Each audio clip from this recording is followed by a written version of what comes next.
SuperTalk Mississippi media production.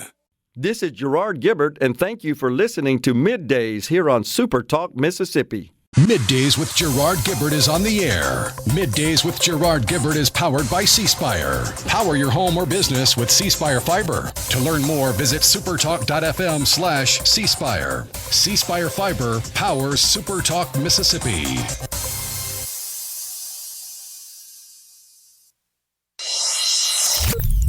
Get ready to go beyond the headlines and join a meaningful conversation with people from around the state.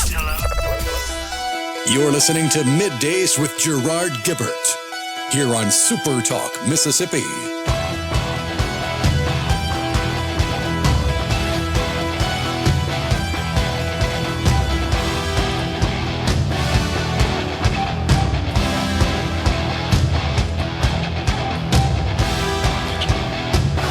As usual, I need more things to keep up with in here. It's the way it always works. Good morning. Welcome to MidDays.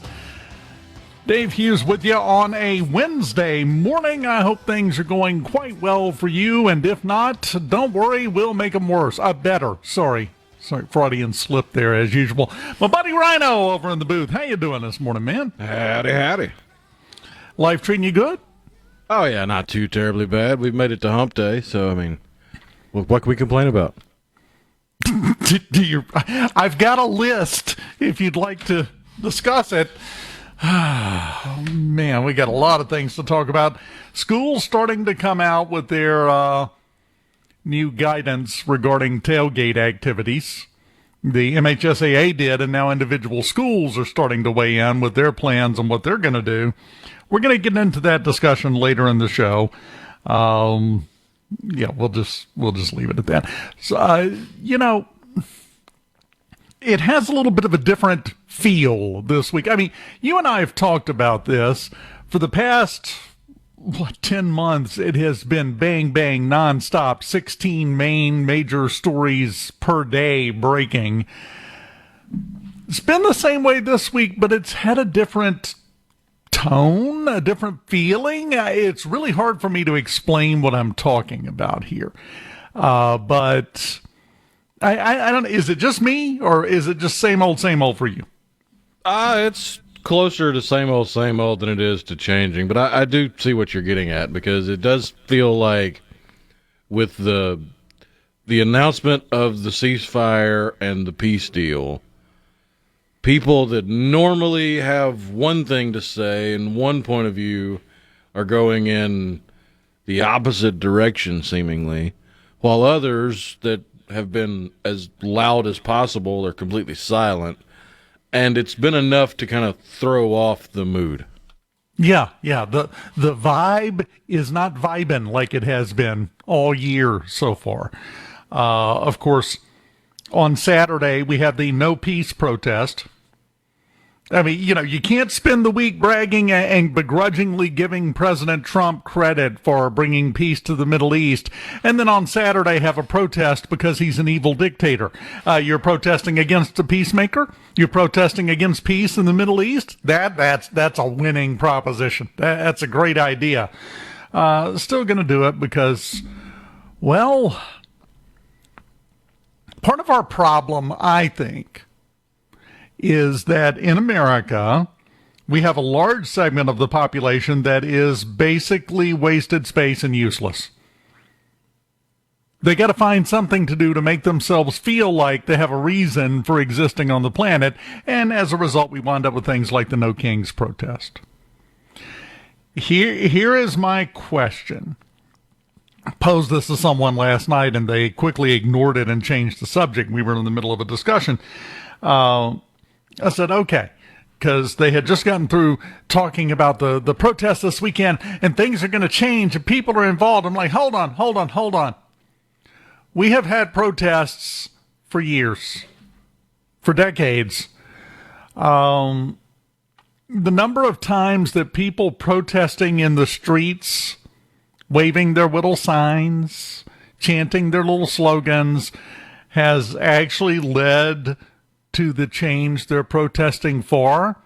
That's a vanishingly small number of times that's happened. in history. So basically, you're just killing time. What is the goal? I talk about this all the time. You've got results versus process.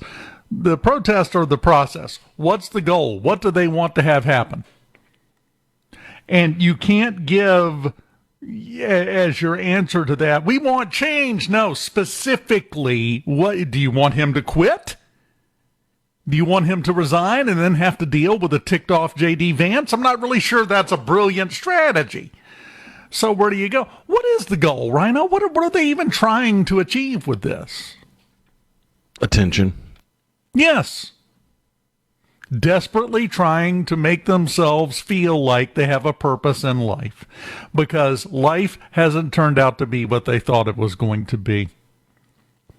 So, with that self-identity crisis raging through their brain, plus the fact that a lot of the protesters are in their 70s and white, so, they're the same ones that protested in the 60s.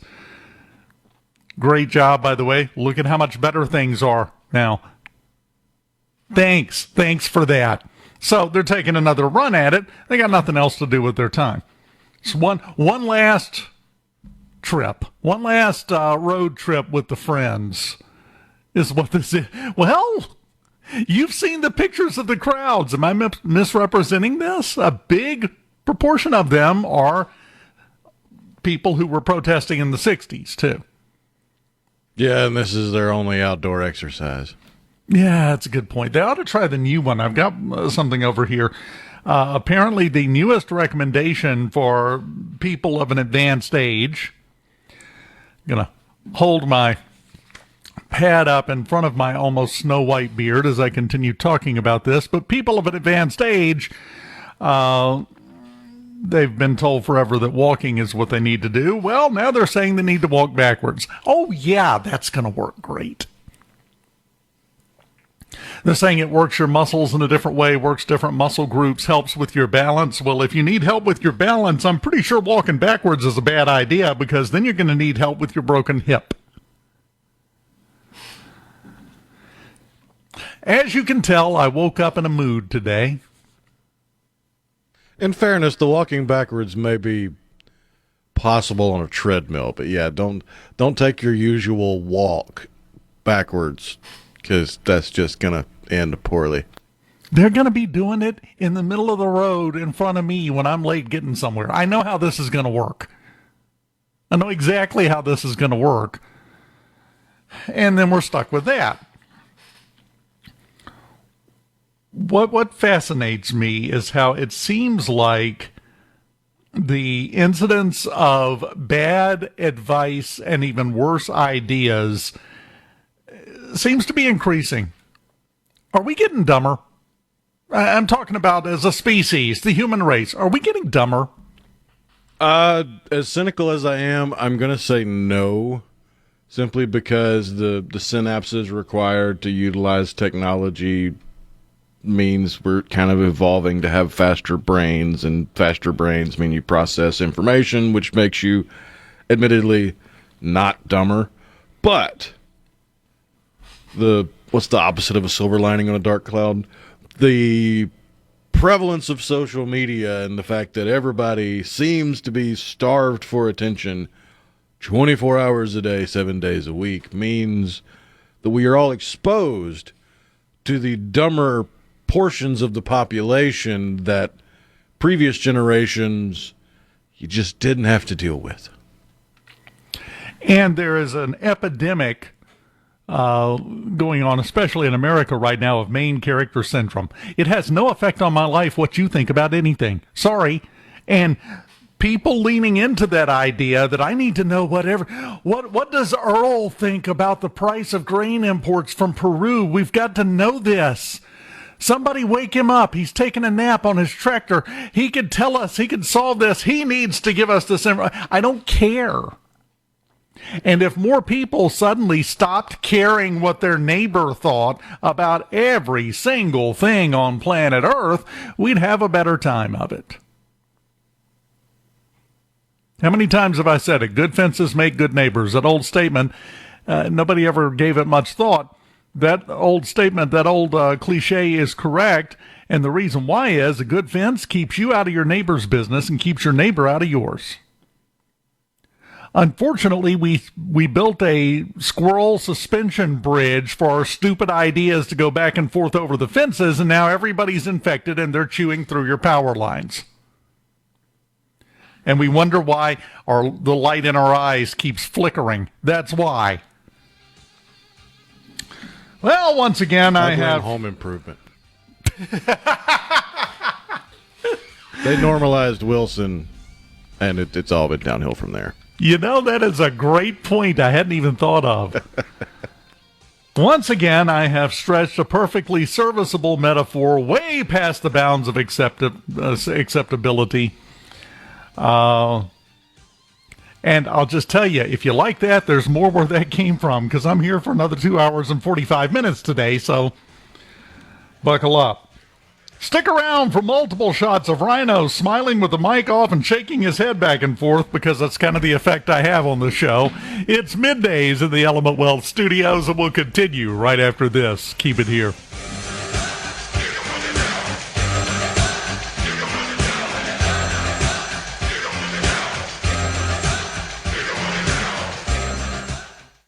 We've sent that rip van. This segment of Middays with Gerard Gibert is brought to you by Covington County Hospital in Collins, where your health matters. Covering the stories that matter most to Mississippians. Gerard Gibert. Middays with Gerard. Super Talk, Mississippi.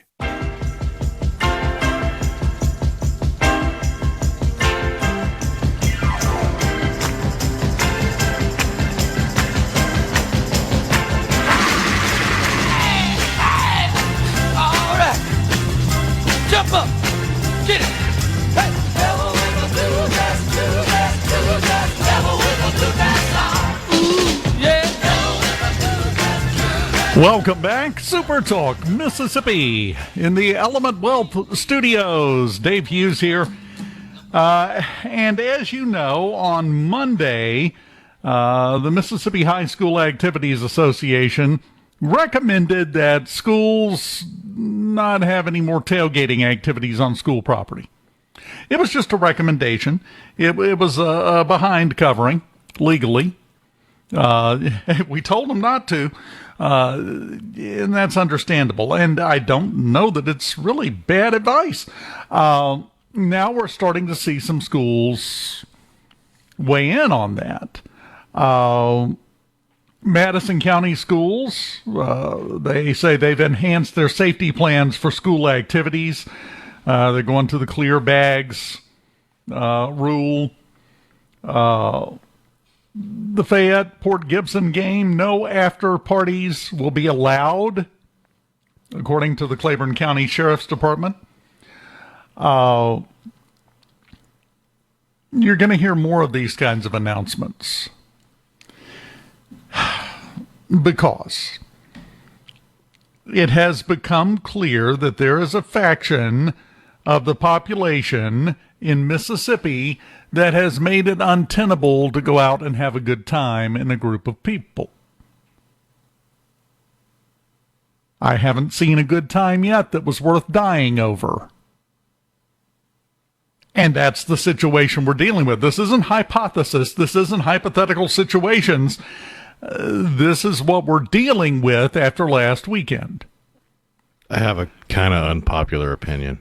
Oh, I love unpopular opinions. Yeah, lay it on me. Isn't this kind of the same by canceling tailgates and after game activities? Now it's more than 20 years ago, but it doesn't seem that long ago. That would have been considered letting the terrorists win, wouldn't it? Yeah, and I actually had that same thought, but here's my response to that. Those were terrorists. These are criminals. These are horrible people. Horrible, selfish, self-centered, unthinking people carrying out little personal griefs. To me, 9/11 and this kind of situation, despite the fact that we had a lot of it last weekend, it was in 5 different locations, right? It's kind of, to me, in a way, like, not quite to this extent, but comparing World War II versus Bobby and Leon getting in a fight at the family reunion. Not really in the same category to me. Maybe I'm looking at it wrong, but at the same time, pattern recognition has to kick in at some point here. It just has to. And if you have any sense of pattern recognition, you're starting to figure out that if you go to these events and stand around in the middle of Main Street at 11 o'clock at night in a big group of people, or you go hang out in a parking lot with a big group of people, there's a decent chance something bad's going to happen. Might not even involve you, probably won't involve you. You have no idea why it's happening, but it happens anyway and you're still dead. So, pattern recognition starts to kick in and you go, well, I can stand up for what's right or I can still be here tomorrow. That's kind of an easy choice, and that's the choice we're faced with right now, at least to me, when it comes to all of this, because you get right down to it, it's a good time, everybody enjoys themselves. Well, they used to, not anymore, but everybody enjoys themselves, gets to hang out with friends at tailgates. Is that necessary? Those same people, instead of hanging around in the parking lot, could go to the game, go inside, have a seat in the bleachers, still support your school, still hang out with your friends, still enjoy the game. Pattern recognition. That's my thought. I'm not saying you've got a bad thing there, Rhino, because I had that same exact thought. Like I said, I just think it's a different category of potential problems. Well, in that same vein, it feels like just 2 short decades ago, you would not have had cancellations, you would have had heightened security. Yeah. How much security do we have available in Mississippi to cover all the parking lots and all the main streets all night on Friday and Saturday every weekend? Does it have any comparison to the logic of, I want to prove to everybody I'm not scared, so I'm not locking my doors at night. I'm not even going to close them. That'll show them. I just feel like there's a line between letting the terrorist win and having a little common sense. My thought on that. While we're discussing unpopular opinions, let's just be honest. We got some stupid people. Oh, that's the truth. I don't know if it's popular, but it's certainly hard to argue against right now with everything that's going on. We've got some stupid people. And it's not just a Mississippi problem, it's planet Earth. We got some real dingbats running around loose, squawking nonstop with their nonsensical, ill-informed opinions, trying to cram them down everyone else's throat, and then getting mad over anything, everything that doesn't go exactly the way they think it should go. And you wind up with 6 people dead in the street. Or 2 people. Or in Heidelberg, I'm sure you saw this, one of the people who had been wounded has now died. That brings the death toll to the Heidelberg shooting up to 3.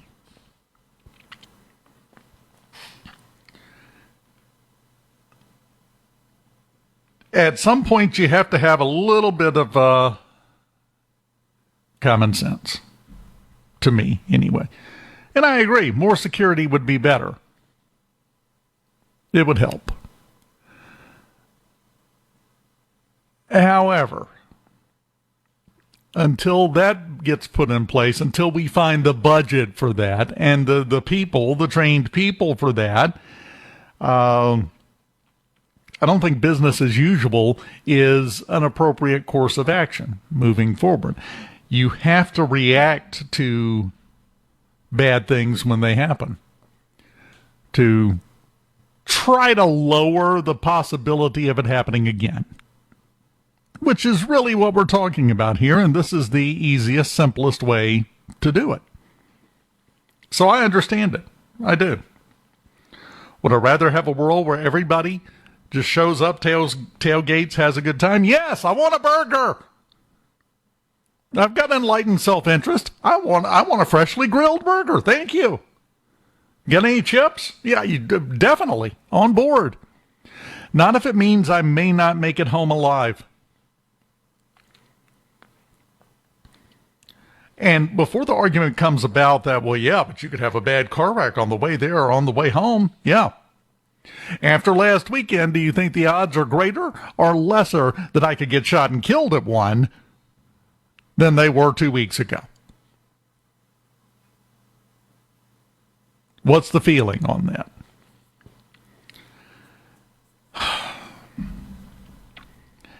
Can also talk about the entire lock 'em up thing and justice and all of that.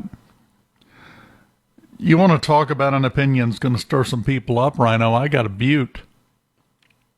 Not going to start it right now. We'll do this in the next segment because there's not enough time. We're up against the break. But you know what's happening tonight, right?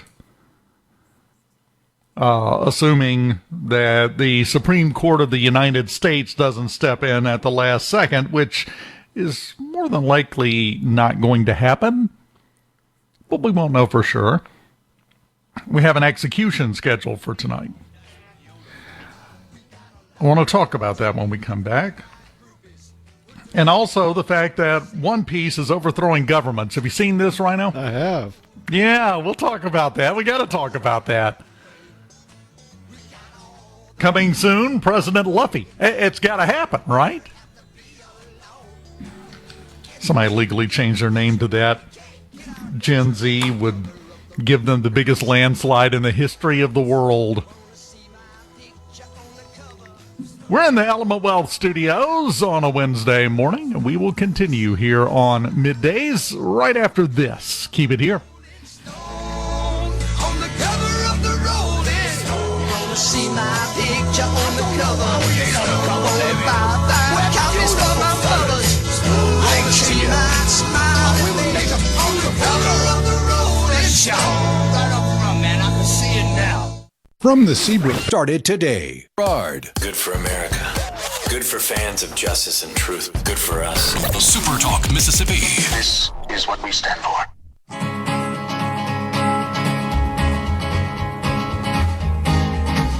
To the town of our free rode a stranger one fine day. Hardly spoke to folks around him, didn't have too much to say. No one dared to ask his business, no one dared to make a slip. The stranger there among them had a big iron on his hip.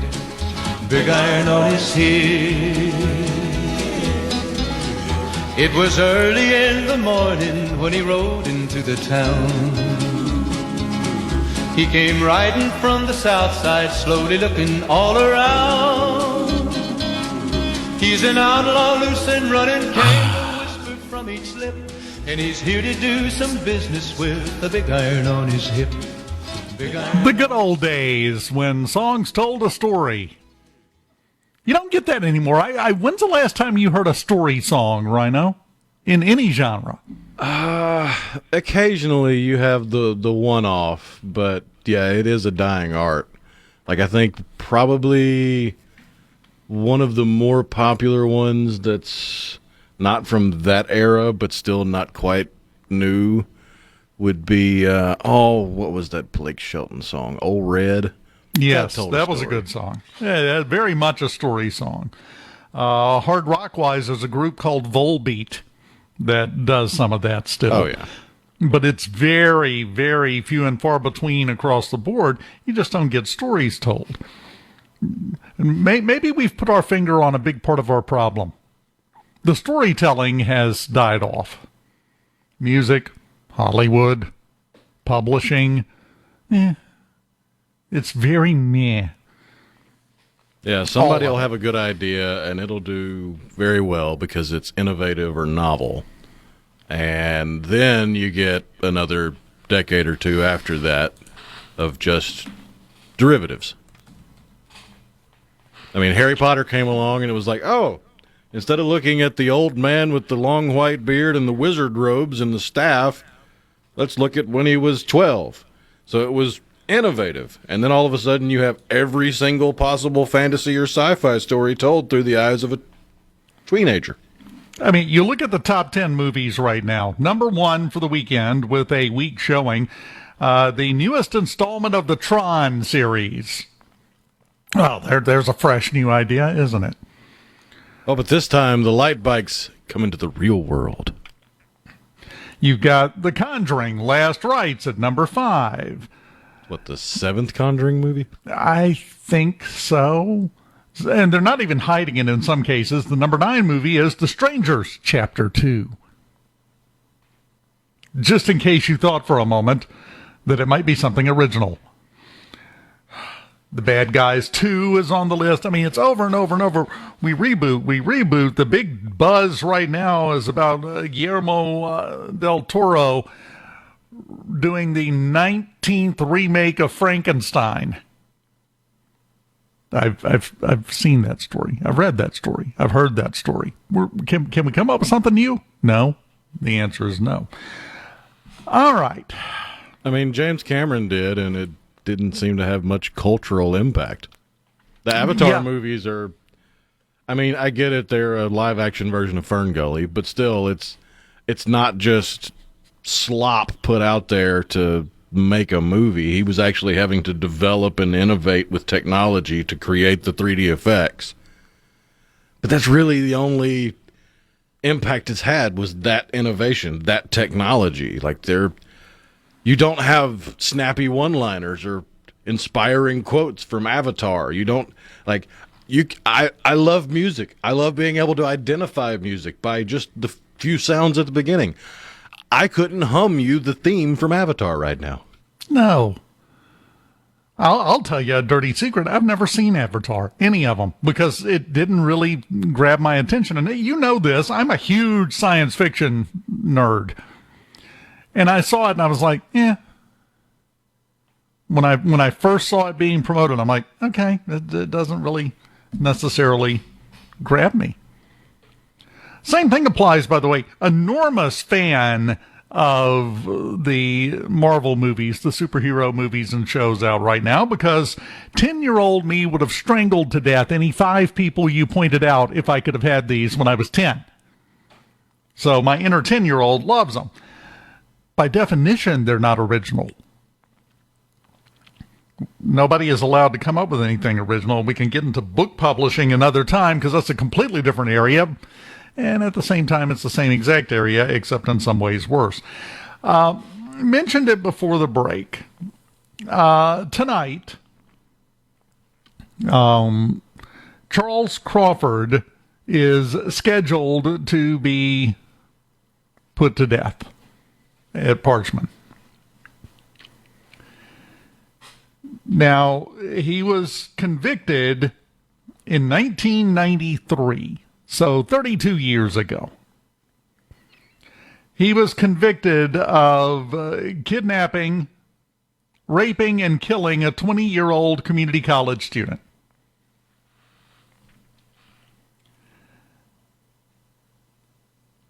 Do we have too long of a lag time between conviction and carrying out the death penalty? Yes. 32 years. I'm going to break this down in terms of housebreaking a puppy. Have you ever housebroken a puppy? Yes. When they make a mess in the house, oh, we're going to get letters from PETA. I'm just going to go ahead and warn you. Just log out of the email account. They're probably happier that way. Housebreaking a puppy, the old traditional method, which was highly effective. You fuss at them. No, we don't do that. Rub their nose in it and move on. You do that a few times and they get the message real quick. Oh, that's not what I need to be doing. You then take and show them, no, we go out here, out here, here. No, over here, here. You fuss at them so they know they've done something wrong. You rub your nose in it so they know, rub their nose in it so they know exactly what they did wrong. And then you show them the correct way to do it. If you're trying to housebreak a puppy and it makes a mess in the middle of the kitchen floor, and you say, no, we don't do that. And then you leave the mess laying there, and about 4 or 5 days later, then you come back and you fuss at them and go, no, you don't do that. You've already cleaned up the poop at this point. So you got nothing left to rub their nose in. But you tell them, no, you don't do that thing that you did back when you don't even remember at this point. You're going to drive the puppy crazy. And it's not going to do any good whatsoever. Now, societally, to me, it's the same kind of effect. I'm sorry, we have 30-year-olds who weren't alive when this crime was committed. That's too long. If you did it, you did it. I understand that we want to make sure that, everybody's rights are protected, 100%, definitely. I understand that we want to make sure that it's done properly and it's rock solid. Well, he was convicted by a jury of his peers. His appeal made it all the way to the Mississippi Supreme Court, and they said, no. Sorry. You did it. You're guilty. I just think we have far too long of a delay for it to do any good in terms of giving other people who might get it in their head to do something like this an incentive to not do that. Yeah, it's lost all of its deterrence value.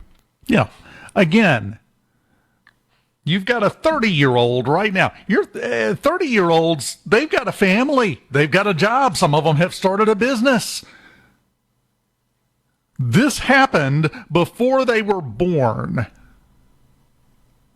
All this does, all this dragged out long process does, is prove to other 29-year-olds, well, I'll still be around for 30 years. I haven't met a lot of 29-year-olds who are doing a ton of planning for when they're 60. It doesn't work that way. Well, some, yes. The majority, no.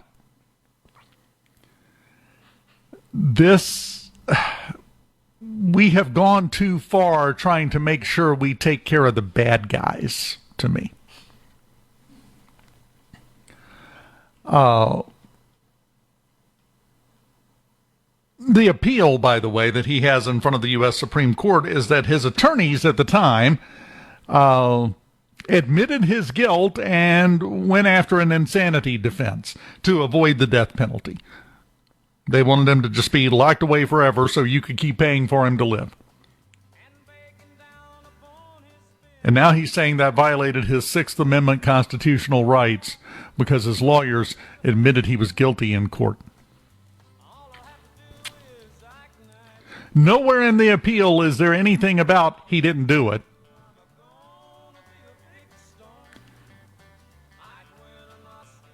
To me, this is just an extension. It's just the way it is. There's nobody to point a finger at here at all. But it's just an extension of treating the criminals as the victims. He tortured, raped, and killed a 20-year-old. Bye. And that he was convicted. The conviction upheld by the Mississippi Supreme Court. There's no question about this. Just my thought. Send the hate mail to Rhino if you... Now back to Middays with Gerard here on SuperTalk Mississippi.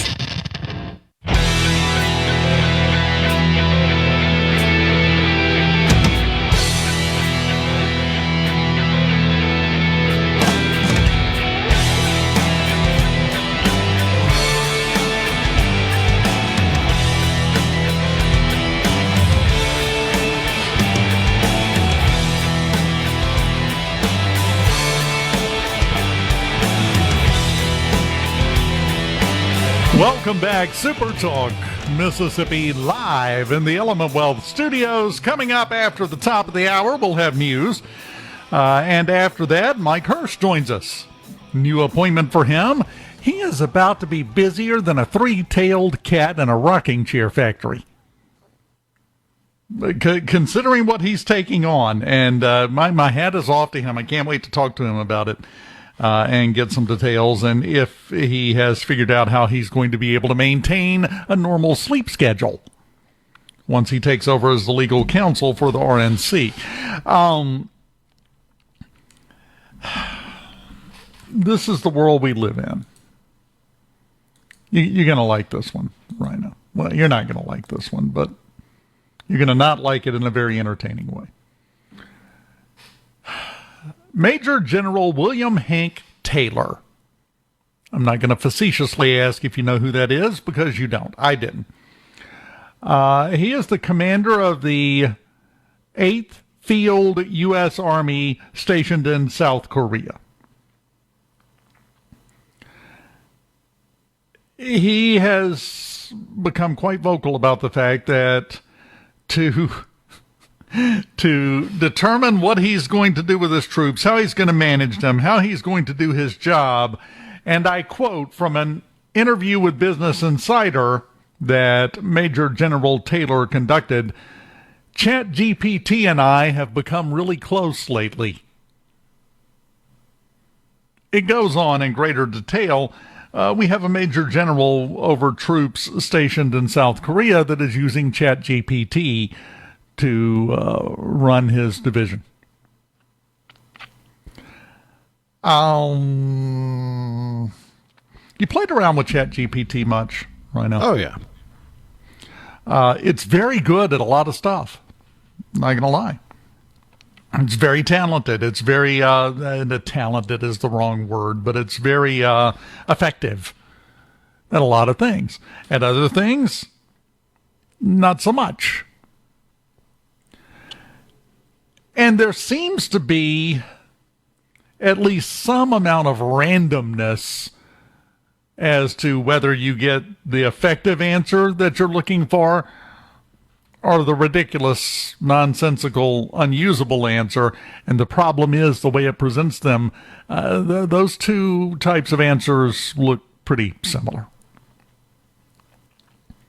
I'm not sure rolling the dice with the troops is a good idea. Am I looking at this wrong? No, I mean, ChatGPT was not built or designed for that kind of computation. So it does seem a little silly on the face of it. Now, that being said, I think there is a place for the use of AI in combat, like we've seen just this week with Anduril Industries. They released or unveiled something they've been working on for a few years, where you have sensors on the helmet of soldiers in the field, and for lack of a better word, to describe the capabilities, it looks like a heads-up display from a first-person shooter, complete with the halo radar with the little dots on it where your friends are and where the enemies are, and outlines of everything, and infrared and night vision and all that, all built into one unit with two little sensors on the top of the helmet with a heads-up display on your glasses. Yeah. That could be a great use of AI, because the AI is not necessarily making decisions, it's just there to assist in your decision-making. Yes. And it's also an AI that's designed to do that. It's not an AI designed to be a general AI that will also answer your homework questions for you. Right, exactly. It has to be specialized. It has to be designed, trained, and developed for a specific set of tasks or area of tasks for it to really be effective for that. But I want to remind everybody of something, and I know where this came from. I know why the Major General went in this direction. He said, hey, it's another tool in my toolbox. And I get that, because I see everyone coming unglued and wrinkling their nose about AI and how it's generating content. We'll take writing as an example.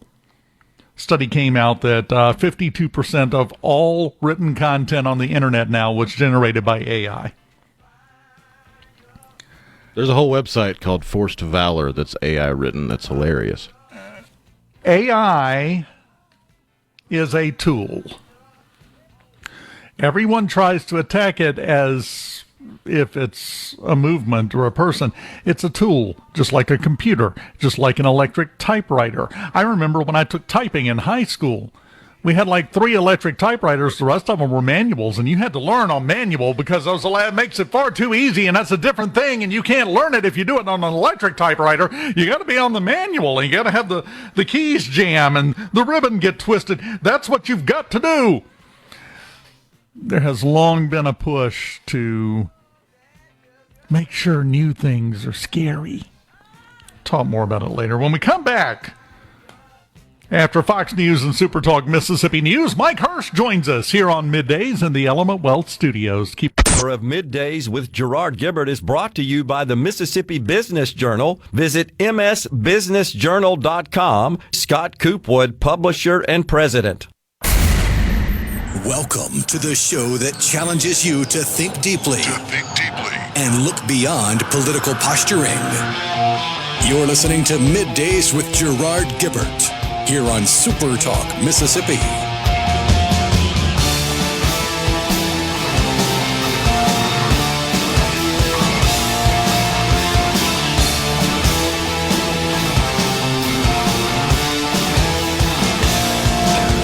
Welcome back. SuperTalk Mississippi Middays in the Element Wealth Studios on a Wednesday morning. We are joined now in the big chair by a man who just apparently has become addicted to adding to an impressive resume. We've got the former U.S. Attorney, the current chair of the Mississippi GOP, and now appointed as the General Counsel for the Republican National Committee, Mike Hurst joins us. Mike, how you doing this morning? Hey, good morning, Dave. Great to be here. How are you? Just fine. It's great to have you in the chair. Before we get into anything else, let's talk about this appointment. How did this come about? How did you find out about that? Well, back in August of this year, the RNC had its summer meeting over in Atlanta, and at that point, we installed a new chairman of the RNC, a guy named Joe Gruder, who used to be the chairman of the Florida Republican Party. And it was at that meeting that Chairman Gruder approached me, asked if I would be interested in serving as the general counsel for the RNC, and just last week, the executive committee of the RNC elected me as general counsel. So I'm excited. Lot to do. A lot of good work has already been done, but a lot to build on, and so we're going to get after it. Well, that was my next question. What does that job entail? What have you gotten yourself into, is another way to put it? Yeah, you kind of sound like my wife right now. No, it's a great role. We've had some really distinguished people serve in this role in the past. Michael Watley, who was chairman of the RNC, served before, but really it involves helping the chairman, helping the co-chair, helping the RNC accomplish the goals that we have as Republicans across the nation when it comes to legal issues. And, for us right now with the RNC, a big, huge issue, as you saw last year during the presidential election, was election integrity. I believe the RNC filed something like 175 lawsuits during the election cycle last year, and had they had poll watchers and they had attorneys in almost every single precinct in every swing state across the country. And that wasn't by accident. That wasn't coincidence. That was a concerted effort to make sure we have the people on the ground and the legal protections in place to make sure our votes and our elections are secure, and that's what we're going to continue to do. Well, and you talk about that. We've got elections coming up. It seems like we always have elections just around the corner these days, doesn't it, Mike? There seems like to be a few of those. That's right, yeah. And one of the big conversations over the last couple of years, and it continues even now, is some of the out-of-state dollars that come in to try to affect local elections, even here in Mississippi. that's not as simple to stop as it sounds at first blush, is it? No, that's not. But at the same time, Dave, I will tell you, we welcome those dollars because those dollars are coming into our economy. They're paying Mississippians. They're putting Mississippians to work. And if the Democrats want to waste their money here in a conservative state like ours, bring it on. Because we're not going to telegraph to the world or especially to the Democrats what we are doing as the Mississippi Republican Party to make sure that we elect Republicans up and down the ticket. But what we can tell you is that we have people out there every day working on it. Just last night, the Republican National Committee held a training somewhere in the state. I don't want to tell you where, but we probably trained between 250, 300 folks last night to make sure that when it comes to these special elections that we have here in the next couple of weeks, the Republicans come out on top. Keeping your Mississippi GOP chair hat on for a second, the man brought an entire hat rack with him of different hats he can wear. But keeping that hat on for just a moment here, do you think there, kind of an off-topic question, but still relevant, I think, do you think there is a danger in becoming complacent? And I'm going off what you said just a moment ago about, if the Democrats want to come in here and waste their money, which is what it is, let's be honest. But at the same time, is there a danger in developing that attitude to the point to where we just think that, we're invincible? And we don't need to fight against any of this anymore. Is that something that you think about? Absolutely. I actually lose sleep over that because I think we have become so conservative, so Republican in this state that I think, unfortunately, sometimes voters take that for granted and may not show up to the polls, may not show up to vote. So, yeah, we can't rest on our laurels. Yes, we have done very well as a Republican Party over the last number of years. And, again, that's because of not because of anything I've done, but because the chairman and the co-chairs and the people that have come before me have laid the foundation, have laid the groundwork to be so successful in our state. But you're right. The minute we become complacent, the minute we become comfortable, and I tell my county chairs this, I tell my state central committee this, the minute we do that, that's when we start losing races, and we can't allow that to happen. This is just my perspective on this. It's almost harder to be winning and continue to win than it is to be fighting it from the underdog role, isn't it? Yeah. I mean, you look at past midterm elections after a president has been elected. Most of the time, not all the time, but most of the time, the midterm elections are really, really difficult for the president's party to win. I believe we saw that in 2006 or 2002, I can't remember. After President Bush won his presidential election, we saw the midterm swing to the Republicans, but that is definitely the exception to the rule. A lot of times it's hard for our president's party to win that midterm election. But I can tell you what, we've got the people in place, we've got the candidates picked. Next year is going to be a fight across this country, but I believe we as Republicans can pull off that midterm and counter that rule and make it an exception. Do you think I mentioned this just a second ago. Do you think the election cycle has become too omnipresent? We never take a break from campaigning and getting ready for the next election. It just feels to me sometimes like it is a continuum. I don't remember the last time I didn't see yard signs out. Well, I don't know about you, Dave, but I like electing the people that represent us. So there aren't going to be too many times that I complain about us having to vote yet. But you're right. I mean, I think there is some concern among some people that we have too many elections. But at the end of the day, I would much rather our people be electing their representatives than some bureaucrat trying to run our lives. Well, I notice you're doing a really good job of not mentioning the name George Soros in the middle of any of this. And you're to be commended for that. You're trying to keep it right between the lines there. But let's be honest, you wouldn't expect it necessarily. A lot of people are surprised when they find out that Soros and his agency spend money in Mississippi, too. Spends a ton of money.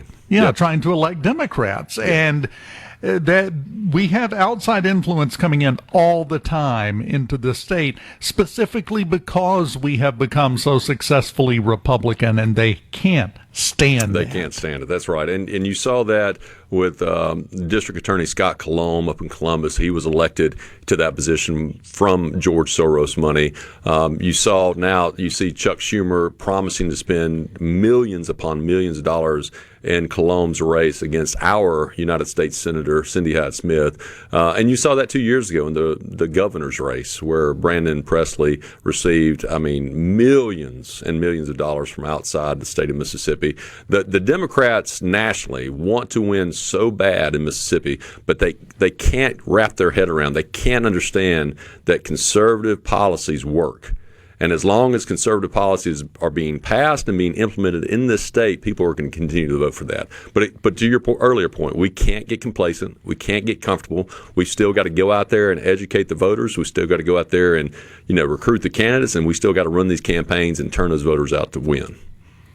On a national level, now we're putting your RNC General Counsel hat on. Hold on 1 second. Let me get that hat. Go ahead. Yeah, just swap it out. You're good to go. On a national level, it's an interesting time, and I don't remember one exactly like this or even close to this. The Democratic Party seems to be in a certain amount of disarray.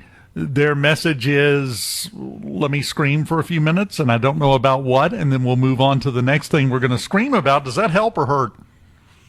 Well, I think it helps us for sure. And if you're talking about current events, just last week the Democrats voted for the eighth time, Dave, to keep our federal government shut down. And they did that because they won't pass a continuing resolution, which they voted for 13 times when Joe Biden was president. They won't do it because they hate President Trump so much. And what that means is instead of doing a simple continuing resolution, the Democrats are asking for $1.5 trillion, with a T, trillion in new spending. And we as conservatives, we're not going to have that. And instead of getting their new spending that these Democrats want, they will sacrifice payments to military service members. They will sacrifice payments to law enforcement. They will sacrifice payments to, rental assistance and the poor and the elderly. These are all things that Democrats are putting on the line, and Americans do not agree with them on this. And we as Republicans have still got to hold that line.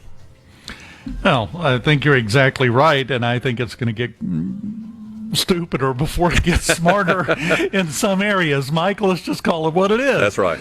Can you stick around through the break? Absolutely. Fantastic.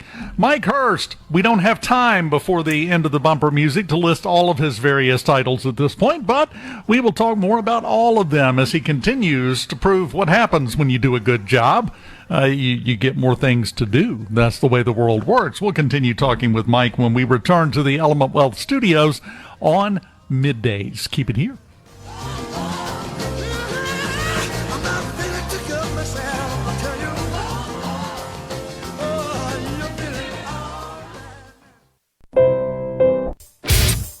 You're listening to Middays with Gerard Gibert, here on SuperTalk, Mississippi.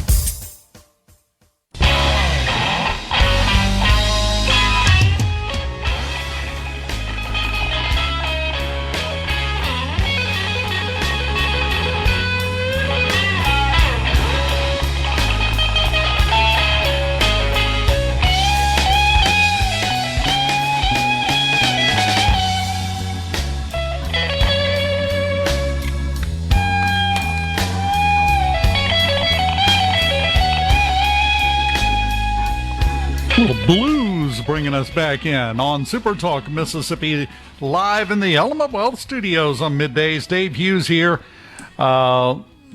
Newly appointed RNC General Counsel Mike Hurst. I'm just going with your most recent one, Mike. Thanks, Dave. Let me ask you a question, because you deal with both Republican issues in the state and, of course, obviously now on a national level. What do you see as the biggest challenge facing Republicans right now? Wow, that's such a big question. It's a big one. Yeah, it is I a big question. Right now, I think it's just a matter of getting our message out. I think it's a matter of making sure our elections are secure.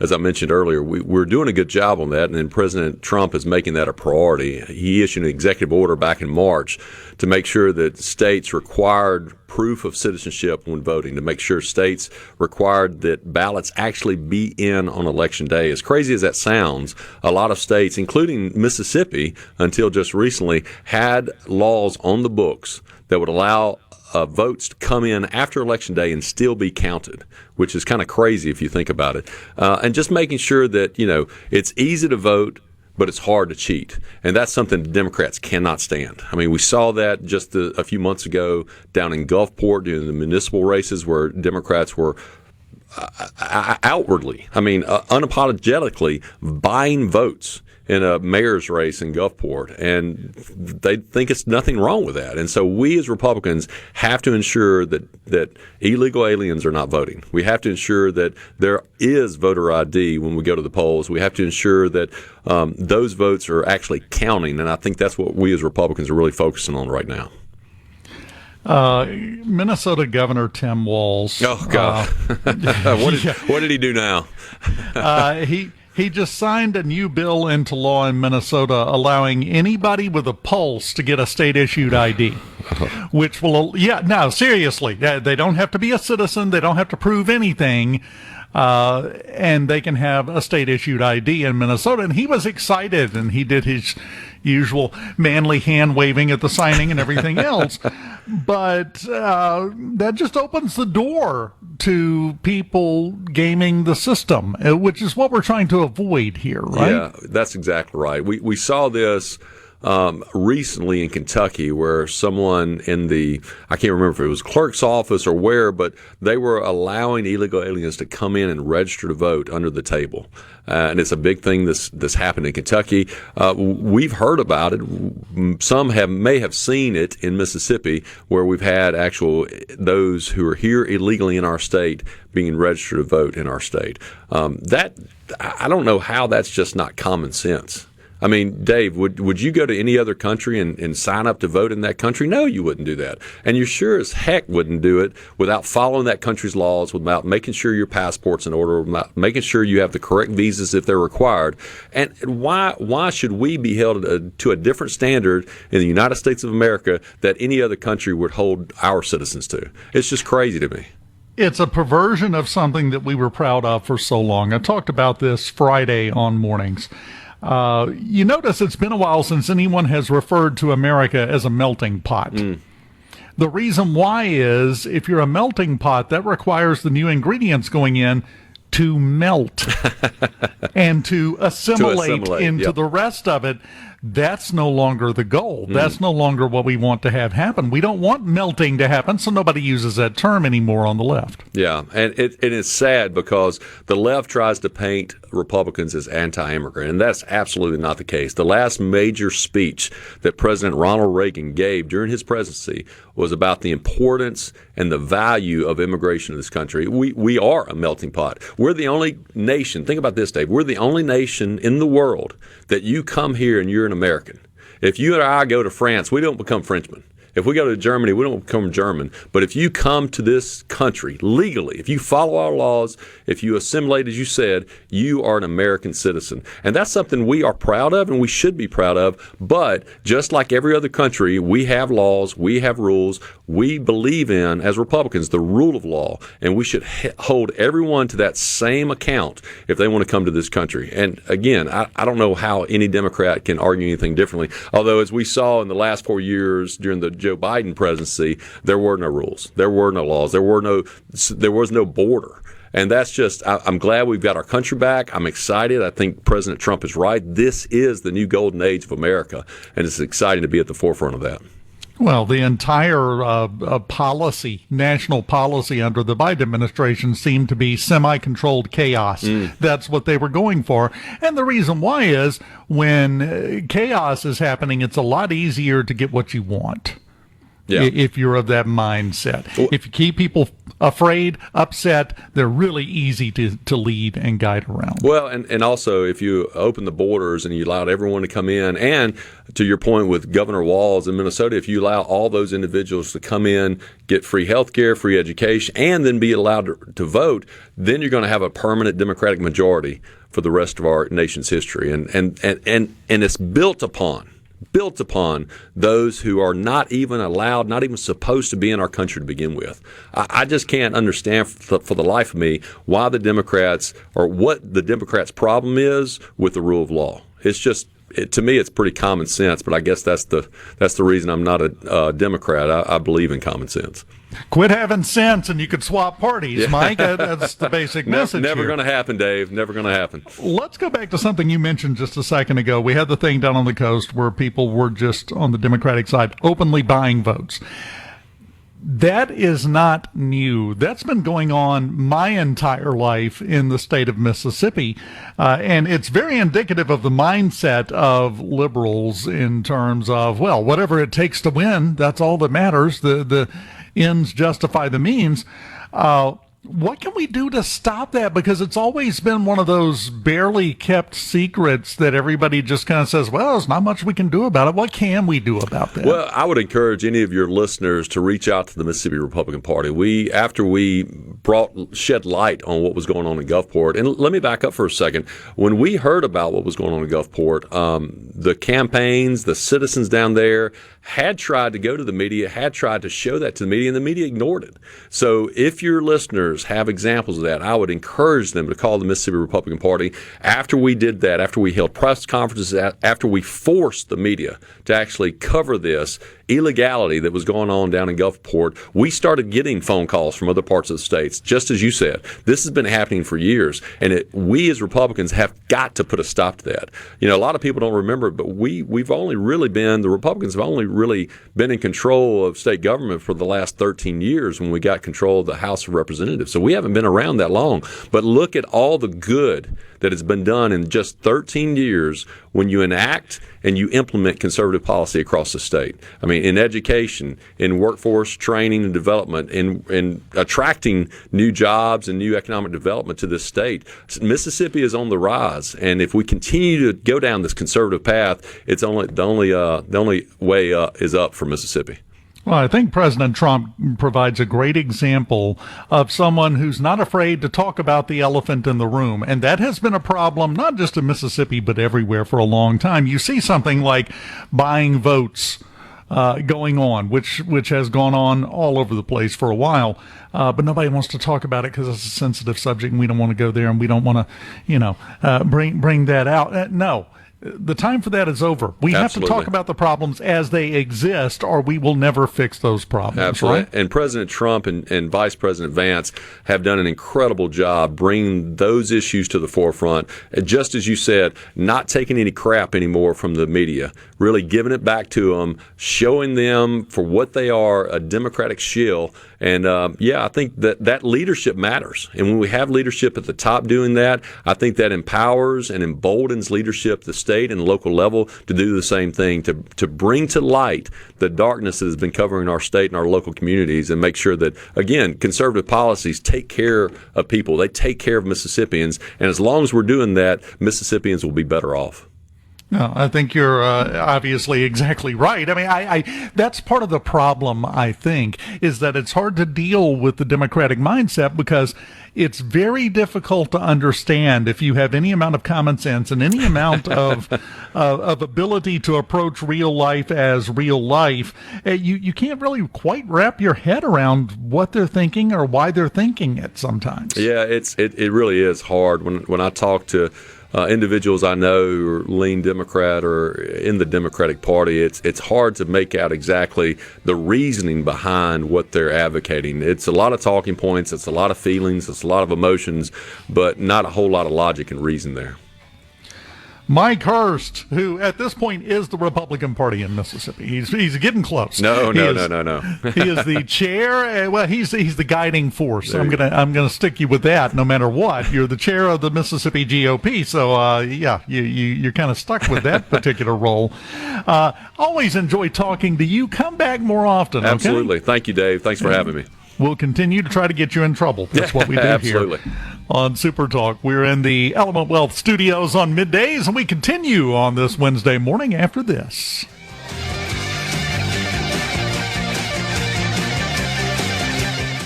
From the Seabrook. You're listening to Middays with Gerard here on Super Talk, Mississippi.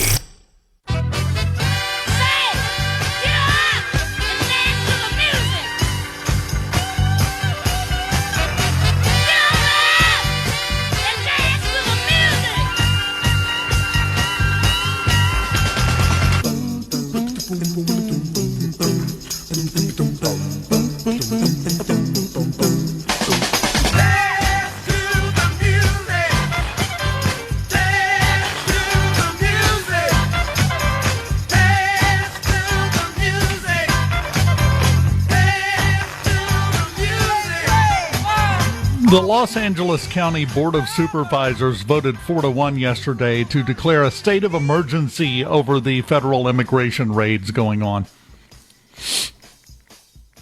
Welcome back. Middays in the Element Wealth Studios. Do you ever get the feeling there is no middle to meet in anymore, Rhino? Yeah. Especially with the most vocal proponents of liberalism and socialism and communism and all the other idiotic things on the left. I mean, it's, the law. This is not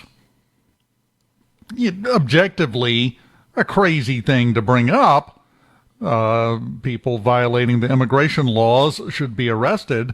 Oh, well, no. So we declare a state of emergency over it out there. I don't believe wholeheartedly in lost causes, but I really get that impression sometimes with the divide as it stands. Now, there are signs that maybe some of this is going to die down a little bit. Here's what I'm talking about. I don't know if you saw that. This. Somebody put out a new study. 3 different studies, actually, they compiled into a line graph of the number of students, young people, identifying as something other than boy or girl. I'm not a boy, I'm not a girl, I'm a toaster oven, whatever. Back in 2023, it peaked at right at 10%. 10% of young people identified as a Furby or whatever. And now that number is in free fall. Right now we're down to 2% from almost 10%. So that is changing. I think a lot of that has to do with the fact that it's no longer trendy, and with the Trump administration in place, it's no longer the in thing to do. Because, I don't know if you've noticed this, kids are very much influenced by trends. Always have been. Always will be. They always come up with new slang. They always listen to new music. Look at the grunge trend. Look at the enormous amounts of hairspray we went through in the 80s. I was there. Enormous hairdos. So trends are a thing. This trend may be starting to run its course with the young people. The difference is some of the people that participated in this trend wound up mutilated as a result of participating in a trend. I mean, if you, previous to this, participated in the grunge trend, well, eventually you untied the sleeves of your flannel from around your waist and went out and got a job. Eventually you ran out of hairspray in the 80s. Other trends didn't have that type of permanent effect. I think we're going to see a backlash from what is right now about 8% of the young people, according to these studies, against what they were led to believe and led to think. I think it's going to be a whiplash effect from that as they come down off of that trendiness and off of that in thing to do high. I think we're going to wind up with an unexpected group of conservatives out of this, Rhino, just in as a reflexive action. Once they realize, wow, that was stupid, which a lot of them are. You think that's a fair assessment? Oh, yeah, especially when they're met with nothing but derision from those that they called friends, colleagues, and allies on the left when they are no longer towing the party line of intersectionalism and victimhood. Yes. Yes. It's kind of like what's going on in the dating world right now. And has been for several years. You know, we went through the whole thing. Would you pick the man or the bear? If you had to be stuck in the woods with one, which one would you pick, the man or a bear? And so many women were proudly prancing around saying, I would choose the bear. We all are going to choose the bear, ladies. I'd be much safer with a bear. And then about a year later, all the vocal women on the national scene started whining that men weren't approaching women anymore, weren't hitting on them, weren't trying to take them out on dates, nothing, and started complaining about that. And it's like, well, thought you were busy with the bear. We don't want to interrupt a committed relationship. So I draw that line farther back than the bear conversation. I draw that line all the way back to the Me Too movement. Yeah. When you had somebody who, as a red-blooded straight white male, I can say probably one of the most handsome men on the planet, Henry Cavill, the guy that played Superman. He's playing a McCloud in the new Highlander movie. He's doing a Warhammer 40K movie. He's a man's man, and he's also a nerd. He can look like the hunk, the high school quarterback superstar, and he can talk about sci-fi. So, a catch, if you will. He came out in interviews and said he refused to approach women because he was that worried about the Me Too movement and somebody falsely accusing him of something he would never do. Yeah. If that guy was worried about it, what do your average Joes like us have to feel about it? Exactly. Yeah, and I think you're exactly right. That's a much more clear starting point to it, I think. So went through that, then you went through the man versus bear choice. Then you went through, why aren't you talking to me? You scare me. I'm scared of you. I don't want anything to do with you. Why aren't you trying to have anything to do with me? What's wrong? What's your problem? Why won't you approach me? And now guys are starting to approach women again. And CNN a couple of days ago ran a story. I'll just read the headline. After years of progress on gender, the male gaze is back.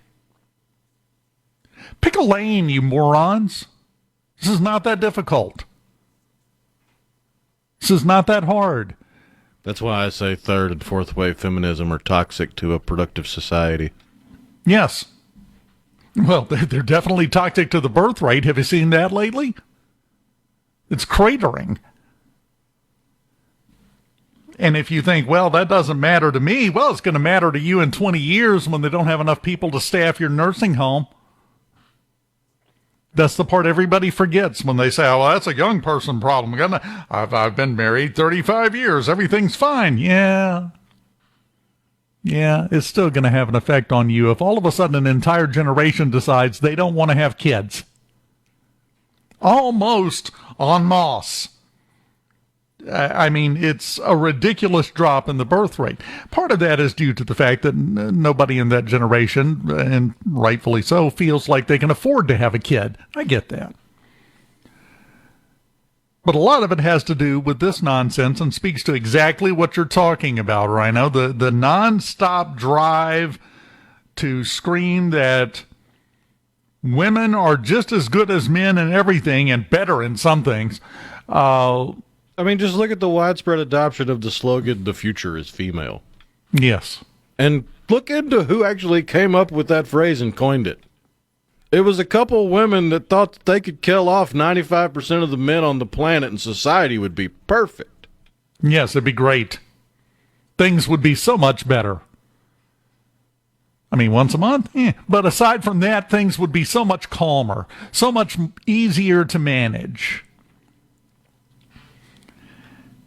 I'm sorry.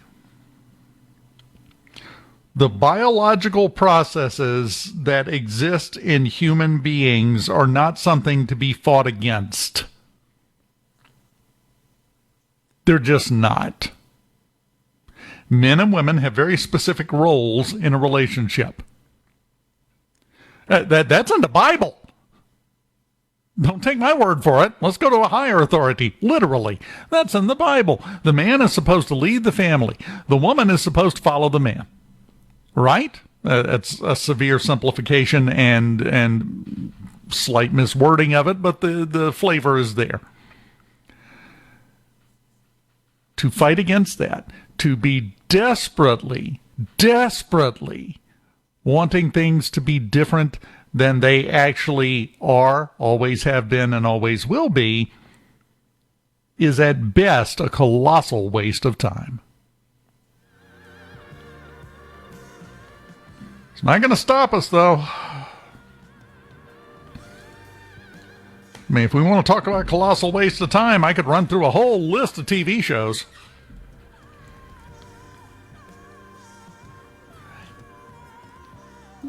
Along those lines, you know, all the housewife shows that are so popular, the housewives of, you know, northeastern Peoria, whatever it is, the Real Housewives. Seen anybody mop a floor yet on those? I haven't watched them. I don't know.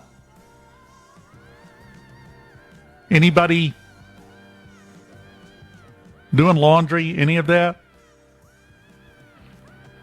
Leans right into it. It's all of a piece. It's all the same stuff. We continue on this Wednesday morning on Middays after this. Keep it here.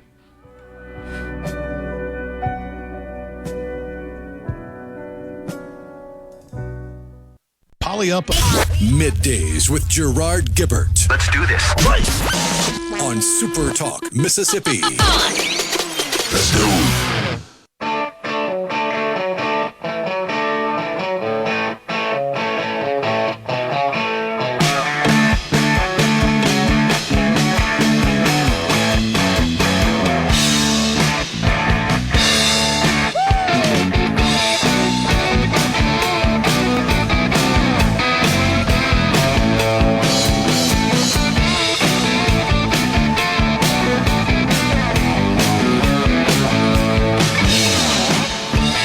Welcome back.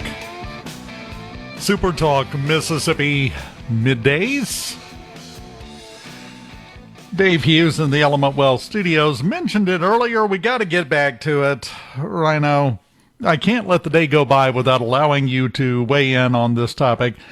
We have what they referred to themselves as the Gen Z uprising in Nepal and overthrew the government. Now, the same thing's happening in Madagascar.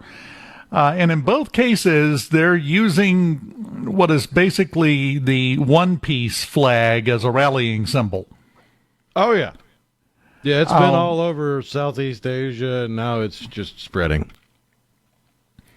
Is this... You are much more knowledgeable about One Piece than I am. One Piece, for those that don't know, it's an anime show. Started out as a manga. That has run, I think, since the 20s. I don't know. It's been around a minute. It Not feels quite like. that long. It got started in 97. That's but it has close run enough. continuously since then. So we could very factually say that it's based on a manga that started last century. Yes.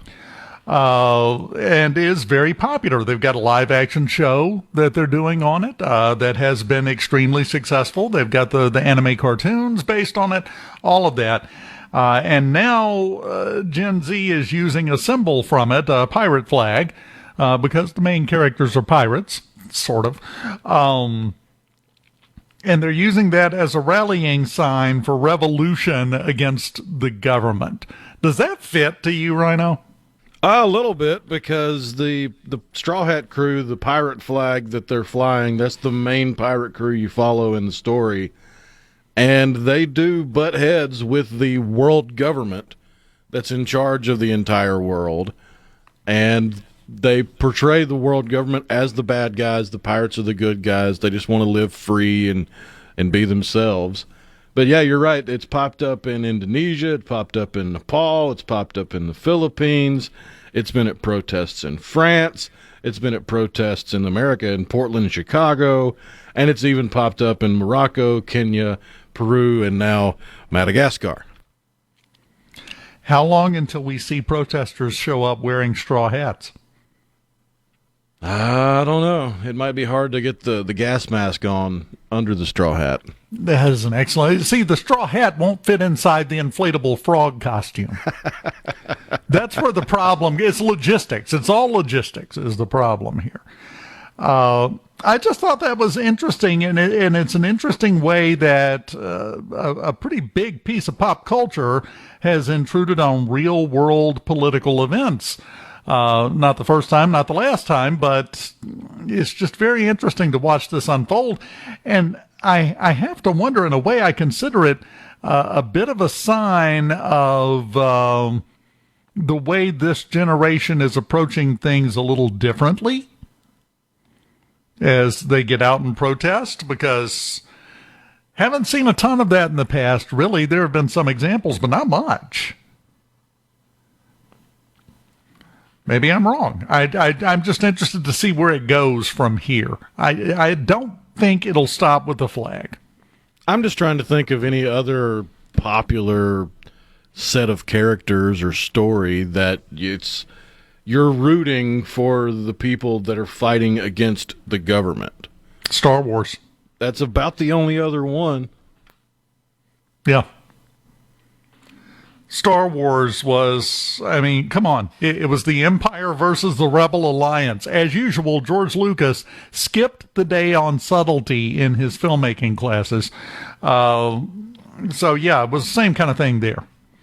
The beauty of One Piece, though, is it's being tied to all this political upheaval and everything, but from the author's own mouth. Like, it's been one dude that draws it and writes it.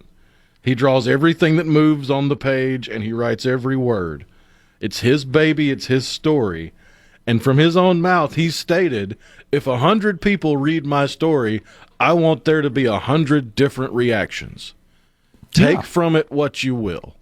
So the fact that I can just see people now trying to wrap their head around, well, how can Rhino be conservative and read this story that's being used by revolutionaries and protesters? It's like, because you take from it what you take from it.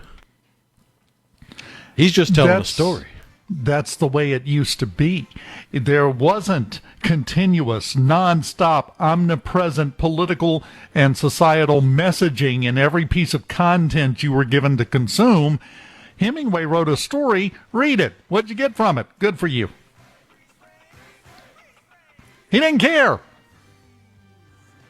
My favorite author, Heinlein, same thing.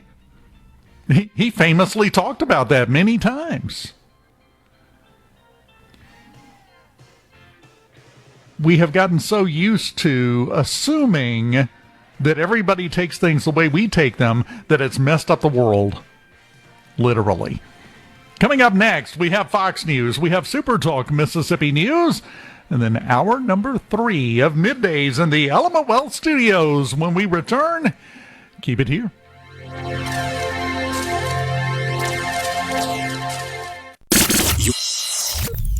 Get ready to go beyond the headlines and join a meaningful conversation with people from around the state. You're listening to Middays with Gerard Gibert here on SuperTalk Mississippi.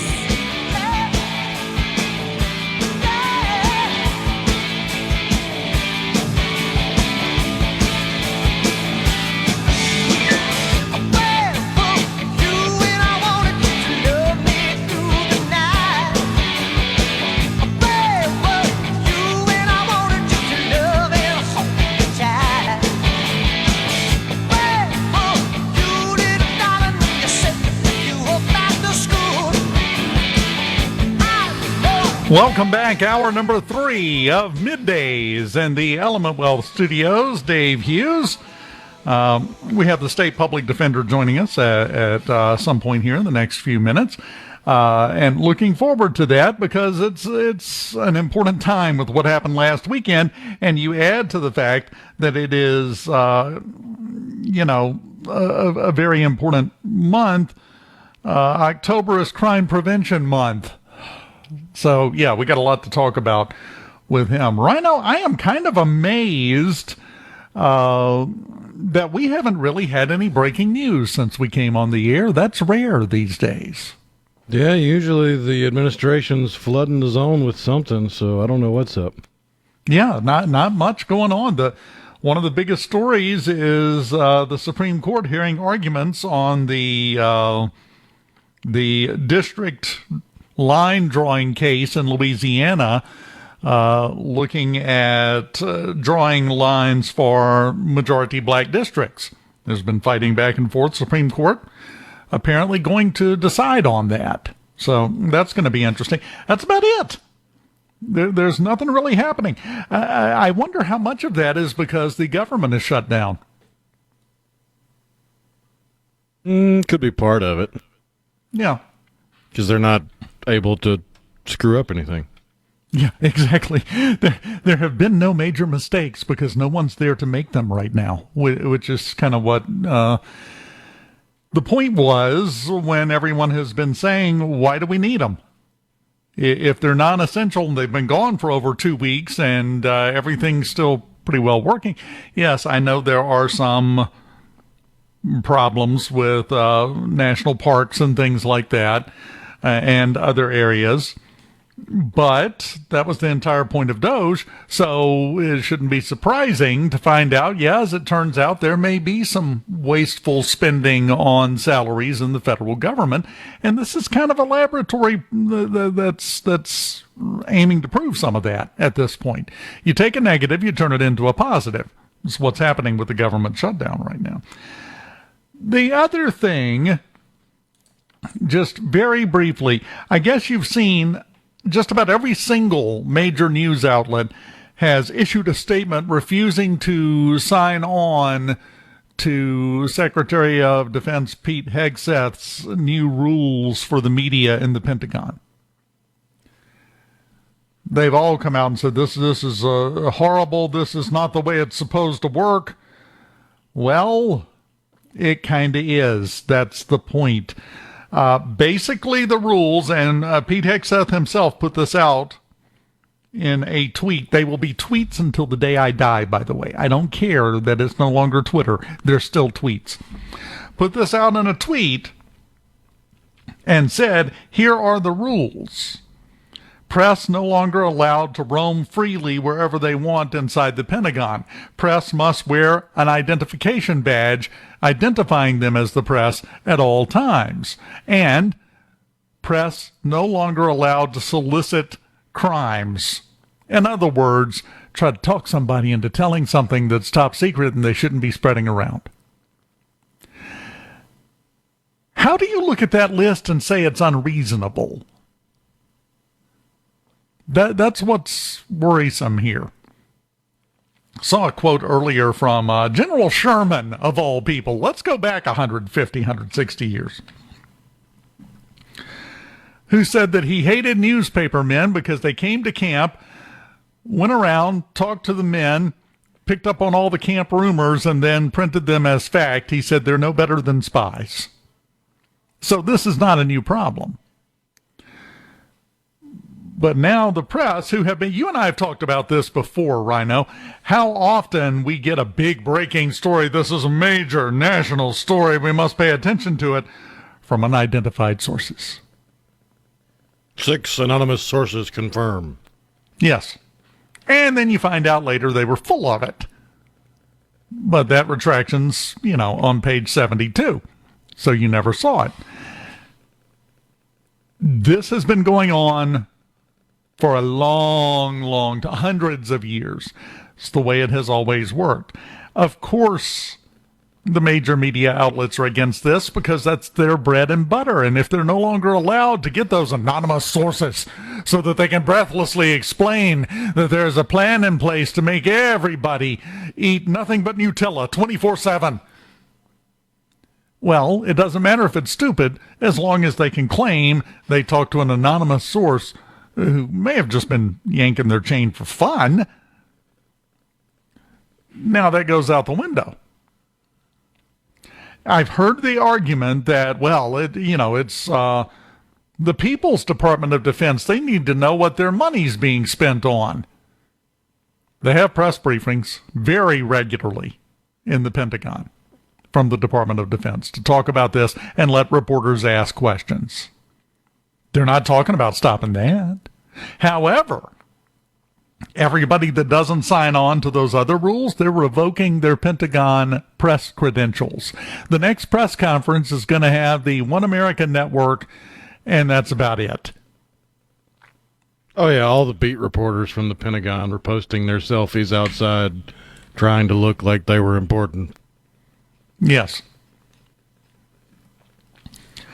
That's where part of the problem comes from, the nonstop celebritization of people who are supposed to just be doing their job. This isn't about you. Stop trying to make it about you. Nobody cares about you. We want to know the actual facts.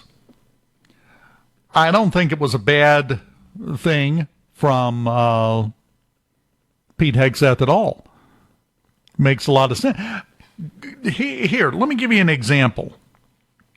I want you to go to the hospital, any hospital, and wander around unsupervised, find you an operating room and just wander in, eating some chips and watch. I just want to see what's going on. I'm kind of invested in this, and I want to make sure what's going on. I'm just, don't mind me. Just go ahead as you were. That looks like it hurts. You don't get to do that. When the data center gets open, you're going to be able to just walk wherever you want, do whatever you want in there? The big data center project? Of course not. Pick any business on planet. You're not allowed to go in the back of Walmart, much less the Pentagon. So this is not the moral high ground they think it is, because that's the way it works. You don't get free, unfettered reign to everything all the time, ever. And that's what they're arguing that they deserve to have. It's also hard to take anybody seriously when they're trying to act like a First Amendment absolutist, yet words are violence that hurt my feelings. How dare you say mean things? Mean things are mean, but again, they equate words with violence. Because they don't have the intestinal fortitude, to use an old football play-by-play calling term, to take anything that goes contrary to what they already believe. That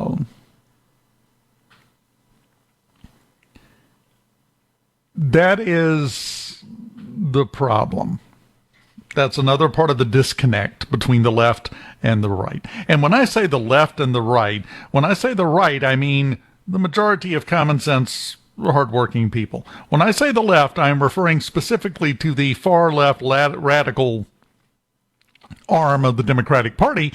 That doesn't excuse the rest of them, though, because they're allowing it to happen and going along with whatever the people all the way out on the left think, believe, and want to see happen. So they still get some of the blame. But that's one of the major disconnects. The right is doing everything they can to make reality a better place to be. The left is doing everything they can to try to change reality to be what they think it should be. It's two different approaches, two different mindsets, two different outlooks, and as a result, the whole common ground thing has kind of fallen apart. There's not much middle ground there. When we come back, we have the State Public Defender on the way during Crime Prevention Month in October. You can do your part. Don't do crime. Let's start there and build, shall we? We'll talk to him when we come back here on Super Talk Mississippi Middays in the Element Wealth Studios on a Wednesday. Keep it here.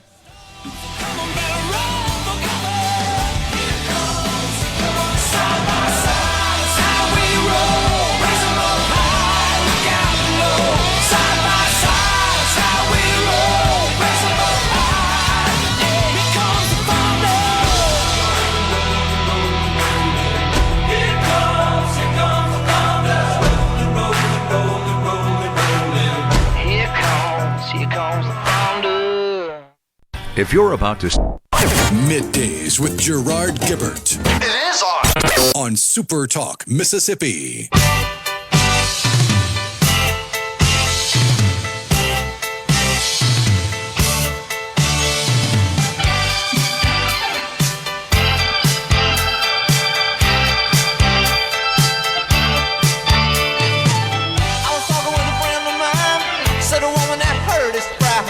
Welcome back, Super Talk Mississippi Middays in the Element Wealth Studios. Dave Hughes here, and joining us now, the State Public Defender, and I'm going to get you to help me out on your name. I've seen it pronounced a couple of different ways. Is it De Gruy or De Gruy?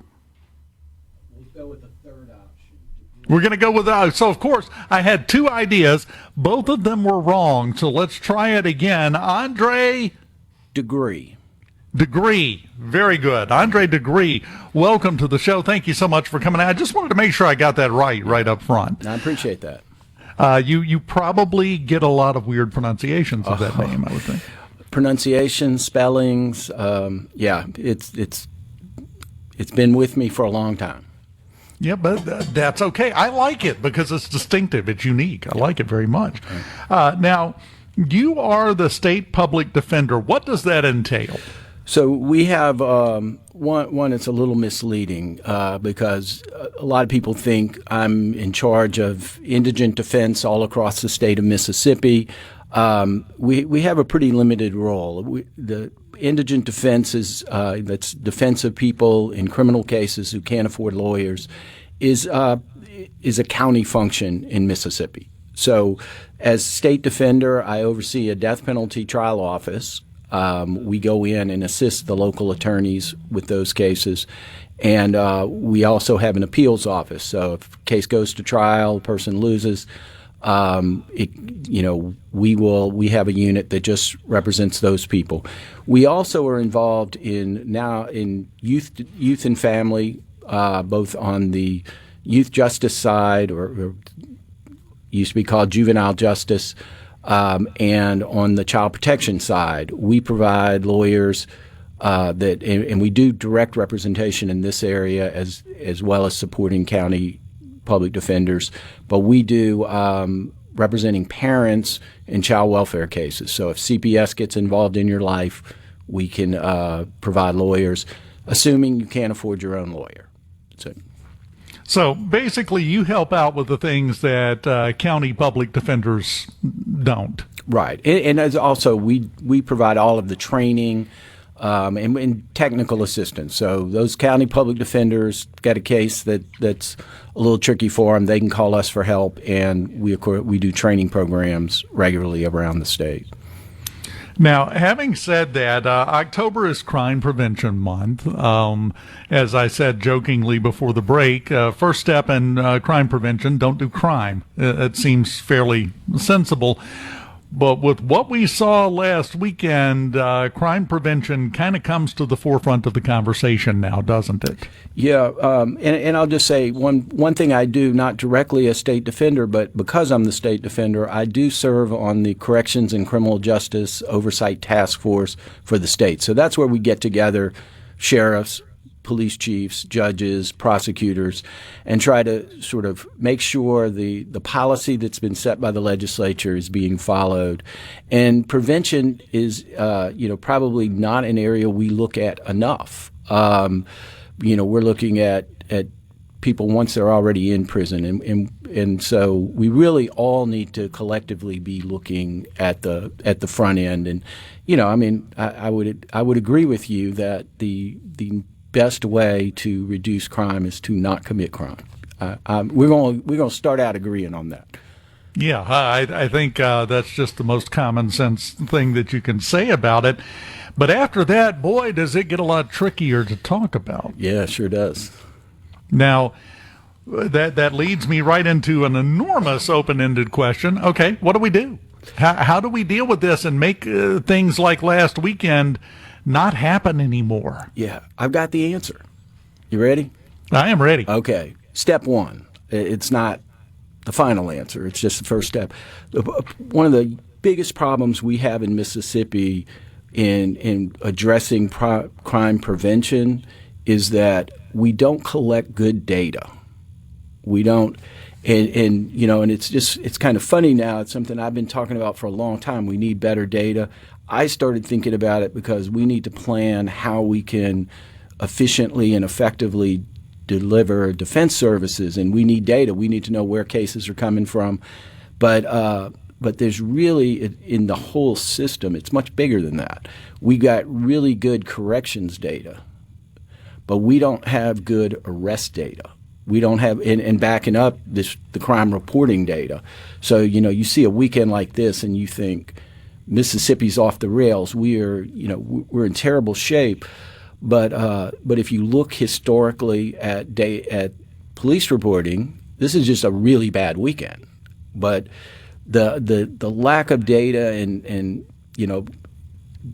city Jackson police don't report their data on just crime data, and Capitol Police came in and they hadn't done any better. We really need to get our police departments reporting data, our sheriffs reporting who's being booked in, why they're getting out. I now have a partner to head to the legislature, the Bail Bond Association. They want better data from beginning to end in the criminal legal system. If we get that, then we can make smart decisions, informed decisions about what do we do. Specifically to this weekend, I've seen the High School Athletic Association says stop having on-campus tailgating. That may be. I don't have a problem with that solution, but the party in Leland was on the main street. Hours later, it wasn't on campus. So you got some on-campus problems. We already have a law that says you can't bring a gun on campus. That's one of the added charges on one of the folks that got arrested. So I don't know what the final answer is, but I know it starts with we've got to have better data so we can look at these situations and see, were there any warning signs, not just for these individual people, but just in general, was the town not prepared? And I don't know if they were or they weren't, but until you have good data reporting across the system, beginning to end, and somebody who's going to analyze that data and get that to policymakers, we're not going to tackle this problem. We're not going to fully understand the problem. Well, and I think you're exactly right, and it's something I've pointed out before that people don't seem to understand. When you see the FBI crime data on violent crime or muggings or assault or anything like that, that is not a requirement that everybody has to report their crime data, exactly what you're talking about. Until we get it to the point to where everyone does report their, for whatever reason, not even going to go down that road as far as why. There are some places that have decided they don't want to have their data out there. And that really does handicap the effort to figure out the patterns. And I'll give you one example that I'm just making up, obviously, because the data isn't there. But one example. If you are getting extremely good data, granular data, and you see a wave of arrests after assaults involving, one group of gang members or another who are verified members of the gangs, you kind of can start keeping an eye out for the retaliatory things and the other things that are going to happen. If you don't have that data, you can't make that analysis and be prepared for what may be about to happen that could be worse than the first thing. Is that kind of like what you're talking about? Absolutely. So if you have the data across the board, then you look at something and you say, instead, you don't have to just, everybody's got their own interests, their own perspective, and somebody tells you, oh, this is the problem that, we have, used very recently, an official with the city of Jackson said, well, we have these neighborhood organizations that are causing the problem, and talked long enough that somebody finally asked, he was using a 10-year-old study. And it's like, well, maybe what was happening 10 years ago is happening today, but maybe it's something different. And so yeah, if you collect the data and you don't analyze it, then you just have a lot of data. So it's got to be analyzed too. And then, when you have that, people the solution still may not be clear. We may have different ideas of what the solution is ultimately going to be, but you at least have all the information and you can make an informed decision. You can't figure out what you don't know until you know what you're supposed to know. Right. Basically, and we don't know what we're supposed to know. And that's not a new problem. That has existed for quite a while. We're talking with State Public Defender Andre De Gruy. Did I get it right? You did. Oh, I was nervous. I had a little sweat beating up on my forehead over that. Can you stick around through the break? Sure. Fantastic. We'll continue talking to Andre about this because this is an important topic that doesn't get talked about enough. And we're going to continue this conversation when we return in the Element Wealth Studios on Middays. Keep it here. It's so lonely, baby. Well, they're so lonely. They'll be so lonely they could die. From the Seabrook. Are we going to do this? Middays with Gerard Gibert. Keep rolling. 3, 2, 1. On SuperTalk, Mississippi.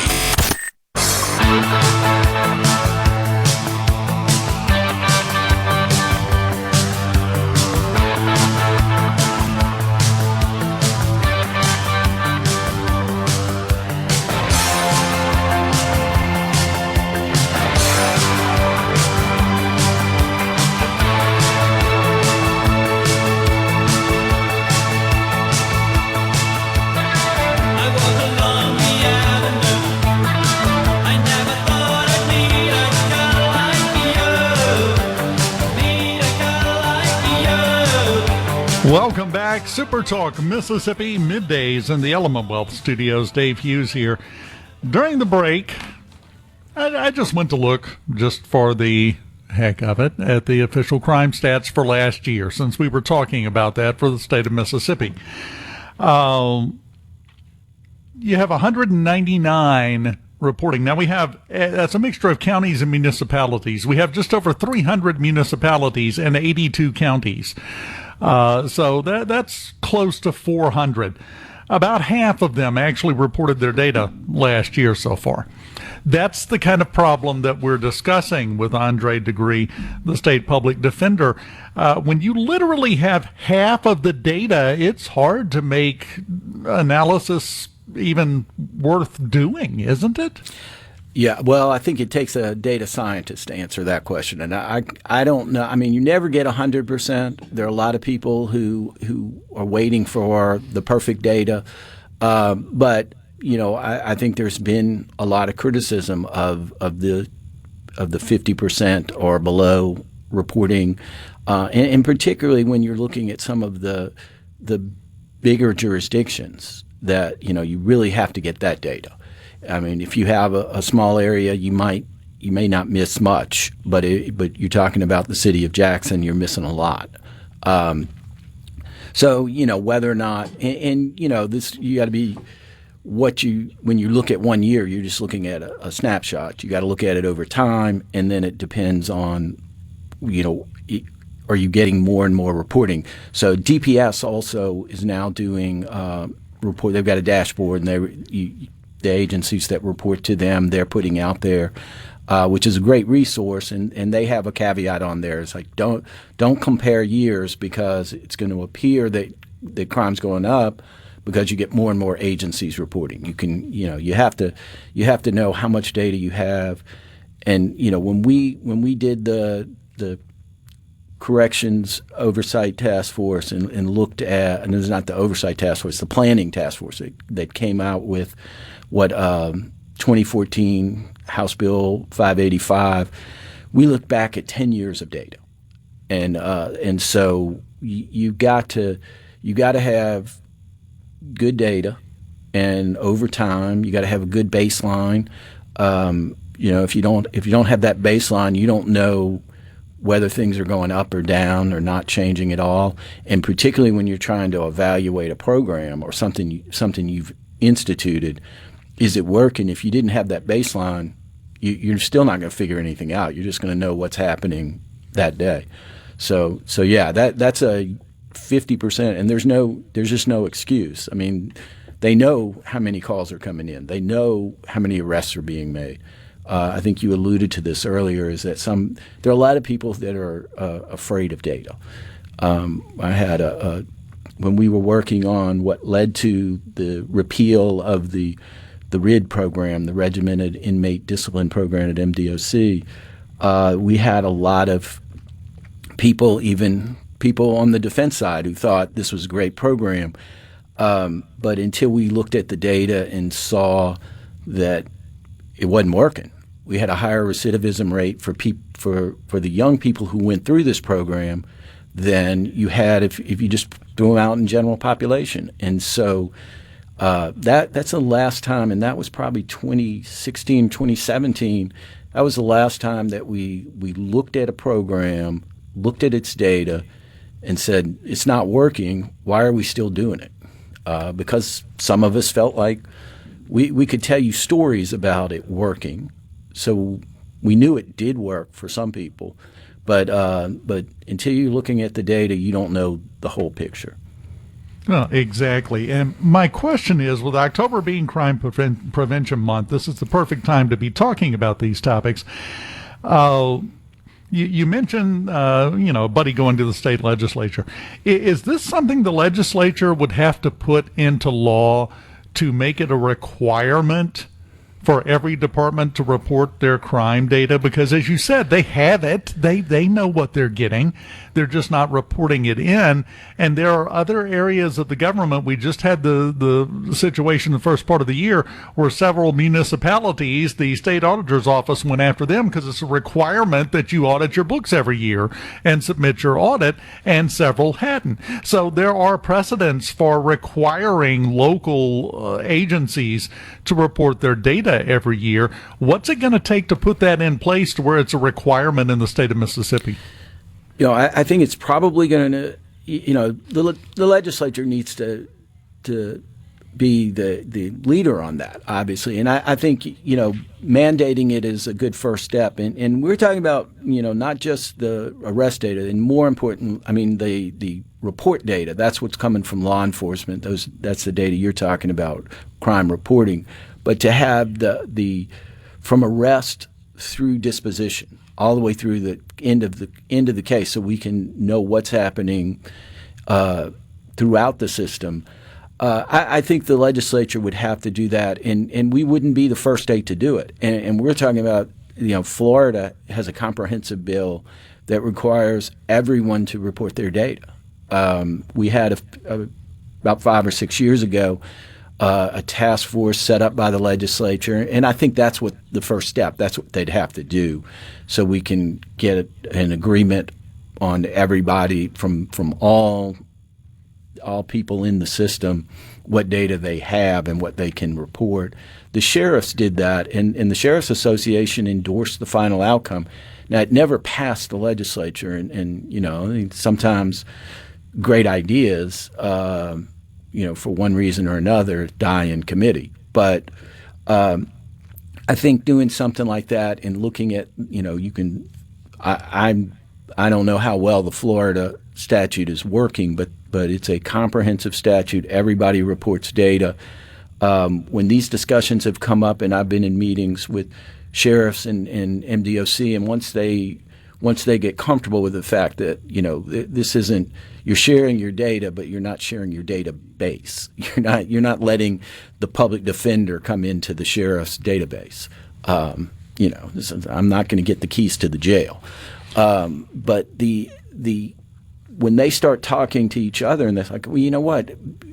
The ability of the sheriff in MDOC to share data is going to speed up, maybe just by a couple of days, moving somebody from the jail to the prison, or vice versa. And that's, it adds up. When we're talking about thousands of people, it saves money. So, I do think the legislature is going to have to take the lead. I think we're going to have buy-in from everyone. And then, as you mentioned, the auditor, we already had a law on the books. It took the auditor going in and saying, you got to do this or there's a consequence. And technically, I think there is there's theoretically a consequence if the police departments don't report their data, you're not eligible for some grants. But, I don't know how well that's policed, if you will. Well, and that's the thing. It has to have some teeth in it. It can't be just, you better do this, or we're going to tell you again, you better do this. It's got to have some teeth in it somewhere there. And what you're talking about, and we're about out of time here, but in a very simplistic term, a lot of the data that you're talking about, the entire course of someone's life once they get involved in MDOC custody, a lot of that data already exists in some form or fashion, because trust me, when you get arrested, they can tell you every time you've been arrested, what was the outcome of that case? Have you been to jail? How long were you there? Are you on? All of that's already there in a database. It just has to be put into a form to where everybody's can be compiled together and we can get that overview. Is that kind of what you're talking about? That's it. That's how simple it is. I tell you, we both have the answer. To step one, right? Now, step two is getting anybody to listen to either one of us. Somebody's listening. They're listening to us now. Right? We can hope. Okay. We can hope. That is the point. It is Crime Prevention Month, and this is a very important first step. And really, no other steps can be done until we accomplish this one to an adequate level. Let's put it like that. Yep. So let's get busy on this and let's get this done. As he just laid out, it'll save money, it'll save lives, it'll save time. Come on, I'm looking for the negative, and I don't see it here to make this happen. Andre De Gruy, State Public Defender. I've got to have you back because I could talk to you about this for the next 2 hours. All right. You just let me know. I'll come back. Anytime. Enjoyed it very much. Final segment of Middays in the Element Wealth Studios. On the way next. Keep it here.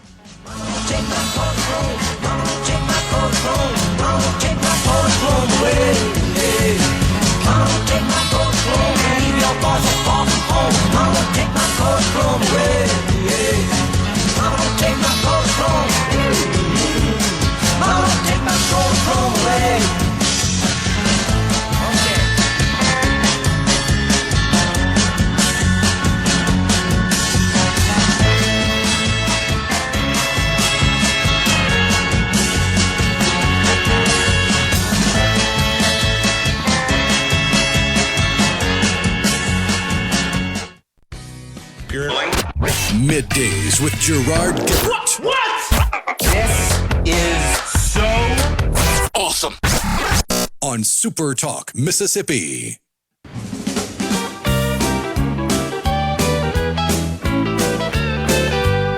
Diablo Motors had a hell of a sale downtown yesterday.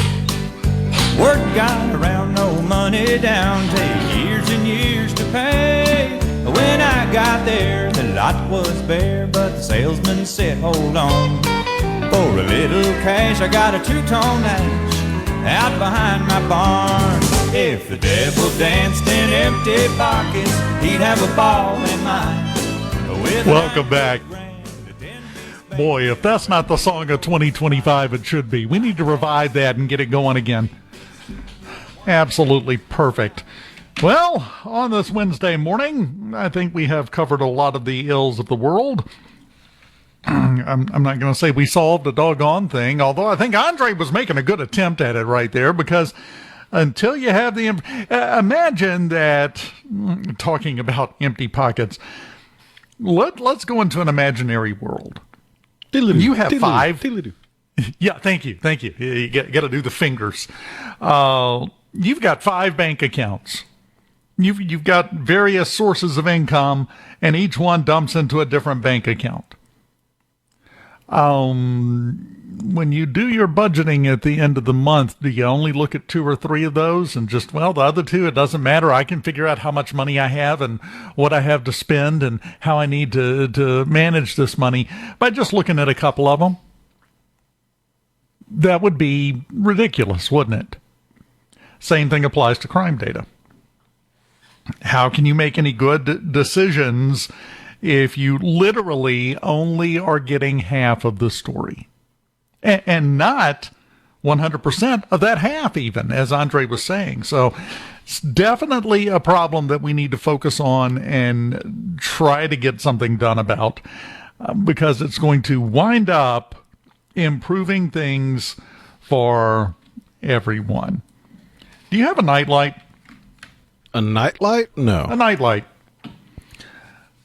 Well, they just did a study, because, that's all we do with our time is studies these days, it seems like.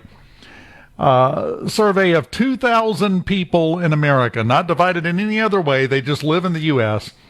29% of the respondents admitted that they have a fear of the dark. 24% of the people that responded sleep with a nightlight. Twice as many men versus women sleeping with a nightlight, by the way. And then 11% also still sleep with a stuffed animal or a comfort item. We are literally still afraid of the dark. Now, that's a primal fear. I get it. I understand. That number's a bit higher than I was expecting it to be, though. Yeah, my idea of a nightlight is the flashlight that's within arm reach of the bed. Yeah. The charging light on your phone, that does it for me. when you consider I lay my phone face down to charge at night, that's not doing anything at all. Oh, so you haven't had the update where it now, when you lay it on its side at night, it decides to turn into a little clock? Oh, yeah, I've got that update. I turned it off. I didn't know that was a thing until I woke up in the middle of the night with my phone looking at me with numbers on it. I'm like, oh, well, hold up. I didn't get an alarm clock. What is this? Why talk at me?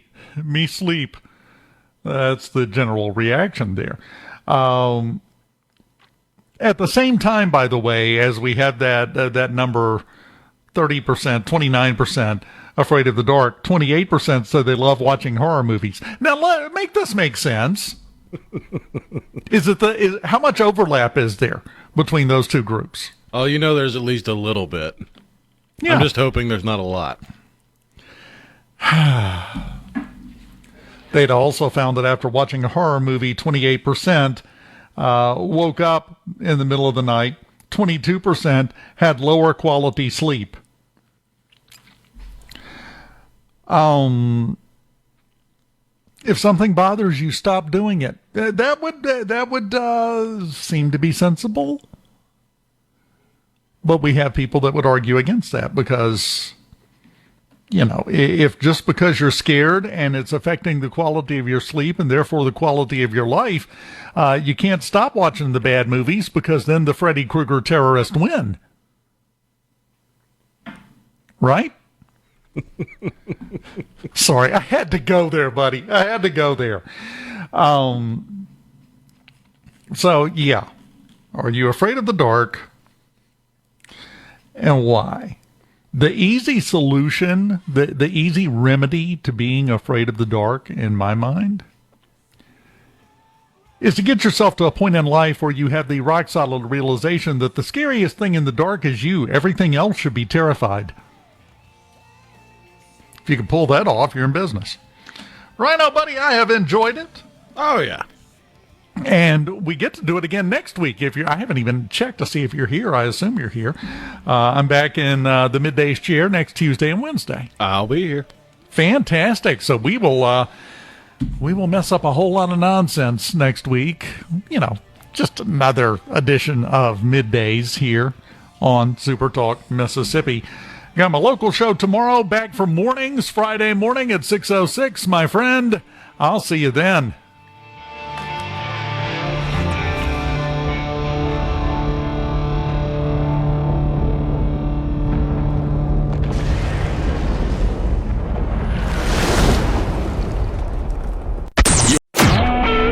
SuperTalk Mississippi Media Production.